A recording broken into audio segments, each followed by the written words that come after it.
Bismillahirrahmanirrahim. Assalamualaikum warahmatullahi wabarakatuh. Kita lanjutkan materi selanjutnya dengan materi terkait dengan LMS atau Learning Management System. Pertama yang harus Anda ketahui terkait dengan LMS adalah kenapa LMS harus digunakan dan sekarang ini harus digunakan. Ada banyak sekali alasan yang bisa dikemukakan, namun saya rumuskan hanya beberapa saja. Yang pertama, bahwa sekarang integrasi teknologi digital dalam pembelajaran semakin masif. Jika dulu pembelajaran banyak menggunakan teknologi yang sifatnya natural dan mekanik atau hanya sekedar elektronik, maka sekarang sudah mulai banyak sekali muncul dipergunakan teknologi yang sifatnya digital. Teknologi yang sifatnya digital ini kemudian perlu dikelola sehingga dapat menjadi mudah dan sistematis gitu penyampaiannya dengan menggunakan LMS salah satunya. PowerPoint, video, kemudian PDF dan lain-lain. Yang kedua, ya tren pembelajaran online semakin meningkat. Jika kita kembali ke pembelajaran sebelumnya, ada di level 1 dan level 2 pembelajaran itu masih bisa tatap muka. Sehingga ya masih bertemu, ada kesempatan untuk bertemu secara fisik. Tetapi dalam konteks pembelajaran daring, ini tidak bisa dilakukan atau sangat minim sekali peluangnya bisa dilakukan. Sehingga kebutuhan terkait dengan fleksibilitas pembelajaran, kemudian sistematika pembelajaran, prosedur pembelajaran, variasi strategi pembelajaran, ini kemudian perlu dilakukan, ya salah satunya bisa LMS dapat melakukan itu sehingga menjadi semakin tinggi tingkat kebutuhan kita untuk menyelenggarakan pembelajaran daring menggunakan LMS. Yang ketiga, adanya teknologi cloud computing yang semakin masif. Kita nggak lagi, bahkan kita mungkin sudah tidak sadar bahwa sehari-hari kita menggunakan teknologi digital. Teknologi digital dalam konteks cloud ya, cloud computing. Email, Google Drive, sosial media, itu semuanya menggunakan cloud computing, komputasi awan. Dan karena komputasi awan tersebut, karena semua sudah serba tidak berbentuk fisikal lagi, seperti misalkan Microsoft 365, misalkan ada yang menggunakan, itu juga sudah berbasis cloud. OneDrive atau iCloud kalau di iPhone, itu juga semuanya berbasis cloud. Berikutnya, berbicara lebih lanjut, kita perlu juga mendefinisikan apa itu LMS supaya tidak terlalu luas.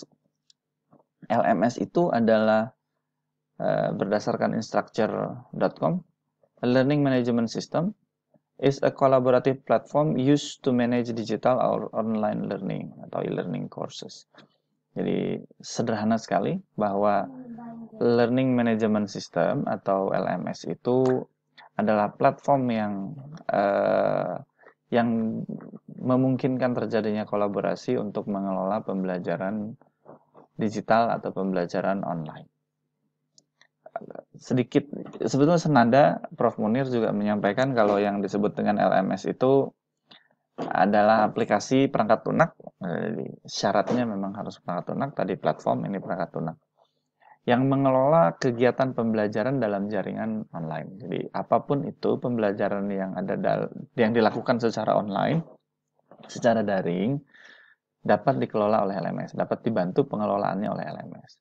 Seperti pembelajaran elektronik atau e-learning, atau juga pengelolaan isi pembelajaran atau isi pelajaran atau course-nya.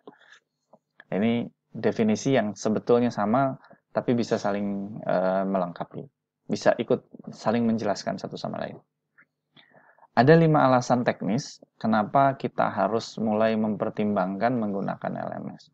Yang pertama, LMS make administration more easy. Jadi kita dapat kita butuh mengelola administrasi sehingga administrasi pembelajaran tetap dapat dilakukan walaupun dalam pembelajaran digital atau pembelajaran daring.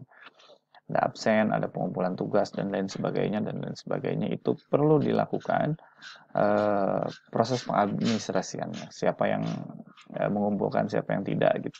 Kemudian siapa yang menyampaikan pendapat aktif di dalam diskusi dan lain sebagainya. Yang kedua, software that facilitate learning, yang memfasilitasi pembelajaran, memungkinkan tersedianya berbagai bahan ajar dan variasi strategi pembelajaran, metode dan strategi pembelajaran. Yang ketiga, tersedia secara availability-nya cukup tinggi karena selama 24/7 atau 24 hour 7 days ini available selama terkoneksi jaringan tentunya. Jadi syaratnya memang harus online, ya, harus daring. Perangkat kitanya harus daring. Yang keempat, LMS provide consistent learning resources. Ini berbeda dengan ketika kita misalkan melakukan pembelajaran tatap muka di 6 kelas yang berbeda, seperti kelas kita punya 6 kelas misal. Di setiap kelas saya sebagai sumber belajar yang jenisnya manusia, people, ini tidak bisa menyajikan materi secara konsisten sama persis.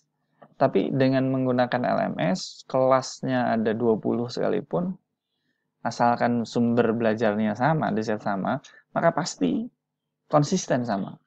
Ada E-nya 10 kali, ya E-nya juga 10 kali. Nah, ini salah satu kelebihan dari LMS tadi, memberikan learning resources yang konsisten, tidak berubah-berubah. Yang kelima, yang terakhir, ini mempunyai fasilitas atau kemampuan tracking and reporting capabilities. Nah, ini cukup penting sekali. Bagaimana kita dapat melakukan pembelajaran secara kontinu dari pertemuan pertama sampai pertemuan terakhir secara daring, tidak tatap muka, tapi kemudian terdokumentasikan dengan baik.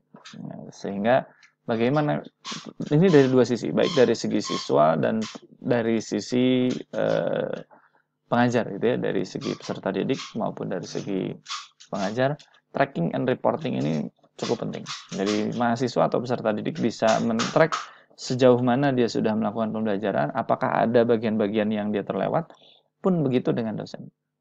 Dapat melihat hasil siswa-siswa atau mahasiswa atau peserta didik mana saja yang cenderung unggul, peserta didik mana saja yang cenderung tertinggal.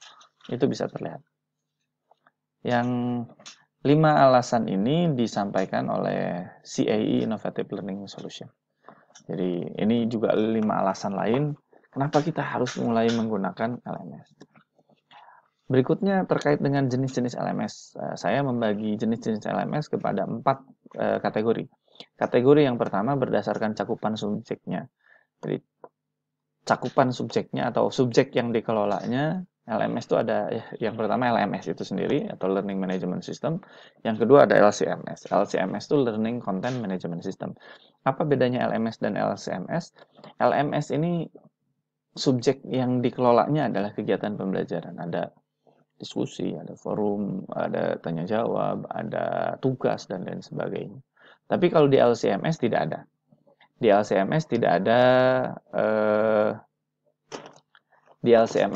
ada kegiatan pembelajaran karena LCMS Learning Content Management System hanya mengelola kontennya saja, hanya mengelola konten pembelajarannya saja. Di LCMS hanya mengelola konten pembelajaran. Kemudian berdasarkan cakupan yang kedua yaitu berdasarkan profil penyedia layanan. Berdasarkan profil penyedia layanannya, LMS menjadi ada LMS proprietary dan juga ada LMS open source. Yang proprietary ini artinya kita tidak mempunyai kewenangan untuk mengembangkannya karena perangkat atau LMS proprietary ini sudah package gitu ya, sudah paket itu segitu gitu. Dan itu dikembangkan oleh satu pengembang khusus. Atau bahkan kita kita fitur-fiturnya sudah disettingkan. Sedangkan kalau yang open source itu kita sebagai pengguna bahkan bisa ikut mengembangkan fitur-fitur mana saja yang digunakan, fitur-fitur mana saja yang tidak ingin kita gunakan, itu kita bisa lebih leluasa dalam mengatur. Yang termasuk dalam proprietary ini salah satunya adalah Spot ya. Spot ini proprietary oleh Dirtic, dan yang open source atau proprietary yang lain misalkan Brightspace yang digunakan oleh PPG itu proprietary. Kemudian yang open source ini Moodle, salah satunya Moodle. Jadi bisa kita kembangkan sendiri, kita bisa atur ini itunya, setiap lembaga yang menggunakan Moodle bisa mengatur masing-masing. Kemudian basis aplikasinya. Basis aplikasinya ada yang LMS yang hosted, artinya harus diinstal terlebih dahulu dan lain sebagainya, dan juga ada yang cloud based. Yang cloud based ini tinggal pakai. Contohnya Google Classroom tuh kan tinggal pakai. Sebagai pengembang kita nggak perlu install Google Classroom. Ya kecuali pengguna di handphone mungkin harus menginstalkan aplikasi Google Classroom. Tapi berdasarkan ke establishment-nya gitu ya, itu tidak harus diinstal dulu karena sudah tersedia. Tinggal dimodifikasi isinya saja. Lain dengan yang hosted, harus menyediakan hosting dulu, harus ada DNS-nya, kemudian ya harus dikelola. Berikutnya ada berdasarkan pembiayaan. Berdasarkan pembiayaan ada yang free dan ada yang komersial. Nah ini ya ada yang gratis dan berbayar. Google Classroom itu gratis gitu ya, tapi Brightspace itu berbayar. Jadi itu perbedaan dari perbedaan dari jenis-jenis LMS. Berikutnya ada aspek-aspek pengelolaan pembelajaran digital. Ada beberapa aspek yang ini juga menjadi sangat penting sekali untuk diketahui, bahwa ada banyak sekali aspek dalam pembelajaran digital yang harus dikelola. Tapi ada 4 yang utama. Yang pertama ada administrasi terkait dengan username, kemudian courses, time schedule dan lain sebagainya. Ini terkait administrasi. Yang kedua learning material. Aspek-aspek ini bisa digunakan sebagai bahan pertimbangan atau melakukan profiling terhadap LMS. Jadi ada yang LMS yang pengelolaan administrasinya sangat lengkap sekali sampai detail. Ada juga yang tidak, bahkan pengajar tidak bisa melakukan banyak fitur administrasi khususnya dengan mahasiswa dan user yang lain. Tapi dalam konteks learning materialnya misalkan ada yang juga support terhadap berbagai jenis learning material, tapi ada juga yang hanya beberapa saja, ada yang cuma beberapa jenis, misalkan hanya bisa PDF saja dengan YouTube saja misalkan. Tapi ada juga yang bisa mengelola variannya sangat banyak sekali. Yang ketiga ada learning strategi. Jadi yang harus dikelola dalam konteks pembelajaran digital adalah learning strategi atau strategi pembelajaran atau metode pembelajaran digital. Biasanya semakin baik LMS mampu memberikan opsi, lebih banyak opsi dalam pembelajaran digital. Apakah itu mau diskusi, mau ceramah, mau assignment, penugasan, atau metode dan strategi lainnya. Bahkan gamifikasi mungkin. Itu juga sangat memungkinkan untuk dilakukan. Yang terakhir adalah evaluasi. Jadi LMS juga dapat melakukan pengelolaan terhadap aspek evaluasi. Di Moodle misalkan bisa membuat soal sendiri, nanti hasilnya ada, tugas yang dikumpulkan juga bisa langsung ada. Begitupun di Google Classroom juga sama, bisa. Tugasnya bisa, soalnya bisa langsung masuk sana, bahkan di Google Classroom quizzes juga bisa masuk ke Google Classroom, terintegrasi dengan Google Classroom. Itu bisa dilakukan. Sehingga keempat aspek ini adalah aspek-aspek yang menurut saya cukup penting untuk dilakukan pengelolaannya dalam konteks pengelolaan pembelajaran digital. Khususnya dalam menggunakan LMS, LMS mampu melakukan pengelolaan terhadap 4 aspek ini, dan ini menjadi catatan penting sehingga ketika Anda hendak memilih LMS, maka perhatikan keempat komponen atau keempat aspek-aspek pengelolaan pembelajaran digital ini untuk dapat menemukan LMS yang suitable, yang cocok, yang appropriate untuk menjawab kebutuhan pembelajaran Anda. Saya pikir itu saja yang bisa saya sampaikan di pertemuan kali ini. Semoga bermanfaat tetap terus semangat dan jaga kesehatan masing-masing. Terima kasih. Assalamualaikum warahmatullahi